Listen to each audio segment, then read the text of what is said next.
Hey, Profit First Entrepreneur, it's me, Suzanne Mariga, your favorite CPA, fractional CFO, and tax strategist for the 7 and 8 figure entrepreneur. And today I am jumping back online and I am continuing on my series, Stop the Stupid Tax. Yes, Stop the Stupid Tax. And it's a 12-week series regarding things that I've seen that entrepreneurs do that really sabotage their success. It cuts their profits. It prohibits them from scaling. And frankly, it drives them crazy, makes them hate the business that they built to create the lifestyle that they love, right? And it just really just self-sabotages them. So that's the reason why I'm doing this series. I've already dropped 2 of them. This is the 3rd one. So I think we've got 9 more weeks left. You can catch these right here where you're catching these, same place, same feed. If you missed one, you can go back and get it. But today what I want to do on this number 3 one is I want to talk about something that I think a lot of entrepreneurs do when they're scaling. And it really doesn't matter like how long they've been in business, and I understand why they're doing it. They're doing it to cut costs is what they're doing. And what this is they're hiring people that they have no business hiring to do that job. Yes, you heard me, hiring people that they have no business doing that job, and they're doing it because frankly, they're doing it because it's cheaper, right? They're doing it to save money. And they're like, oh, this is a simple task. I've done it kind of. And I can probably train this person because after all, the world tells me hire for ability, not necessarily for, that they have these criteria is what they're hearing from the world. And what happens is they hire this person that has potentially great aptitude. They're a nice person. They present well. Maybe they click personality wise, right? But when they start this job, they really aren't made to do this work, right? They've never done it before. They've never proven themselves before.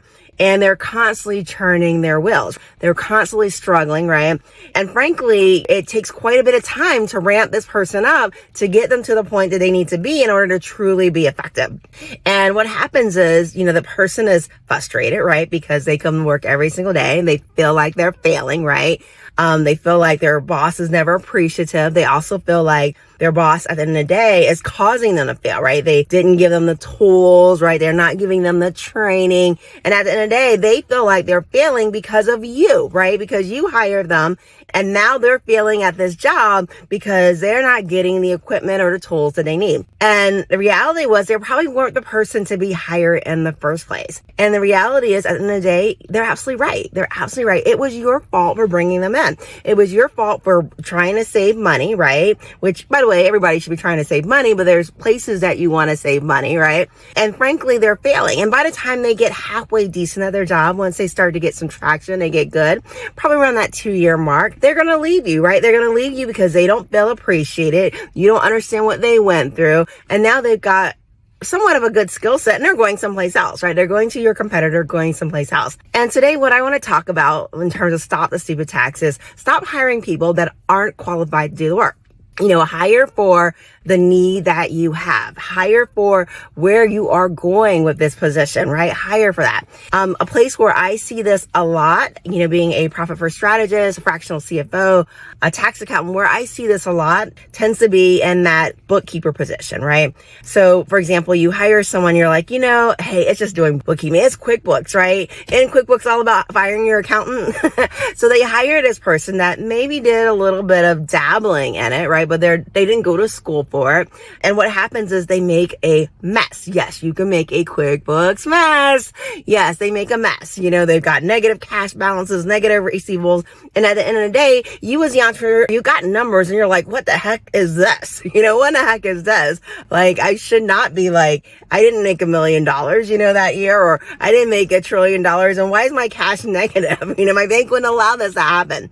And it's because you hired this person that can't do the job. They can't figure out how to detect the messes that they made. And frankly, you can't get your taxes done. You can't get your taxes done because you hire this person that should have never been doing the job. And so what do you do? You go, okay, let me dial 713-280-7975. Let me hire Suzanne, right? And you go, I got this person and I think they need a little bit of help. And so I'm going to hire you, which by the way, I'm very happy that you hired me or consider hiring me. And the reality is when you hire another expert to come in and and fix your mistakes, it's going to cost you money, right? It's going to cost you money. Sometimes a lot of money, right? Because, we need to hire a therapist after dealing with your bookie that's been calling us every 5 minutes with questions, right? And we're like, what? They gave you a title controller? They gave you the title CFO? What in the world?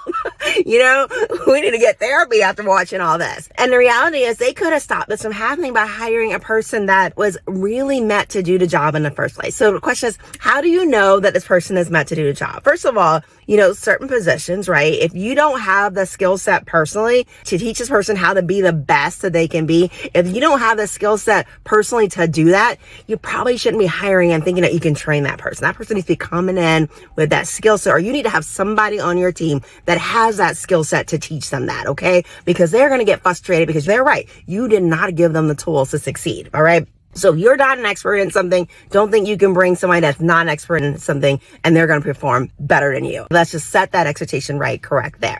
So the next thing is, have they done this before? Have they done this in the capacity that you're needing it? Did they go to school for it? Did they actually go and get this degree to do this? And can they show you samples of their work? Can they show you samples of their work where they have done this before? And hey, why not give them a test project? Let's just see, hey, this is like a task that you will be doing every single day. This is something that I would expect you to do well. Let's just go ahead and do this as part of the interview. Do a little test for me. Can you get the results that I'm going to be happy with, right? Because it doesn't do you any good for me to bring you in, for you to quit your job, right? And for you to fail, right? It doesn't do me any good. So let me make sure that this is a win-win situation in the beginning, right? Let's hire right for the position that we're needing. If we can't teach you in-house because we don't have the expertise to do it, then we're not going to bring you in it to train you to do it, right? And really look at that. Now, and make sure that they can succeed for you. So I hope that today was really helpful for you. We don't want anybody paying any stupid tax, right? No point in waiting for somebody to get to become the expert, right? If they're never going to become that. Definitely, if you've missed any of our Stop the Stupid Taxes, we got 9 more to go. Go back to the same channel that you found this one and you'll be able to find more. We're also having a Profit First Masterclass where I'm going to be teaching you, yes, the ins and outs of Profit First. You don't want to miss it. And I'm going to be doing absolutely for free. It's a 1-week series that we take an hour, and I'm going to be teaching you a big component of Profit First every single hour that we're meeting. Go ahead and click that link above and you can sign up for it. And until next time, stop the stupid tax. Talk to you later. Bye.